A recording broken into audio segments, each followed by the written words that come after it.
திருத்தூதர் பணிகள் அதிகாரம் 6. அக்காலத்தில் சீடர்களின் எண்ணிக்கை பெருகி வந்தது.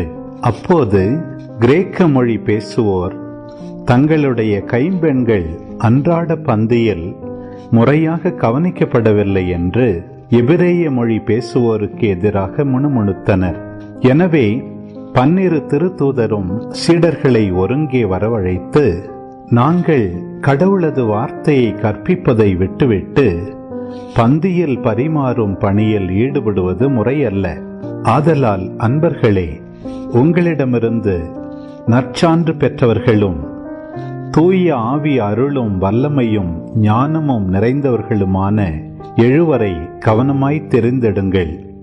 அவர்களை நாம் இந்த பணியில் நியமிப்போம்.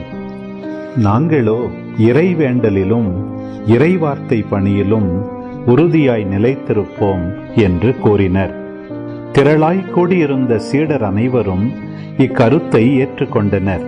அதன்படியே அவர்கள் நம்பிக்கையும் தூய ஆவியும் நிறைந்த ஸ்தேவான், பிலிப்பு, பிரக்கோர், நிக்கானோர், தீமோன், பர்மனா, யூதம் தழுவிய அந்தியோக்கிய நகரத்து நிக்கோலா என்பவர்களை தெரிந்தெடுத்து அவர்களை திருத்தூதர் முன்னால் நிறுத்தினார்கள். திருத்தூதர் தங்கள் கைகளை அவர்கள் மீது வைத்து இறைவனிடம் வேண்டினர். கடவுளது வார்த்தை மேன்மேலும் பரவி வந்தது. சீடர்களின் எண்ணிக்கை எருசலேம் நகரில் மிகுதியாக பெருகிக் கொண்டே சென்றது. குருக்களுள் பெருங்கூட்டத்தினரும் இவ்வார்த்தைக்கு கீழ்ப்படிந்து நம்பிக்கை கொண்டனர்.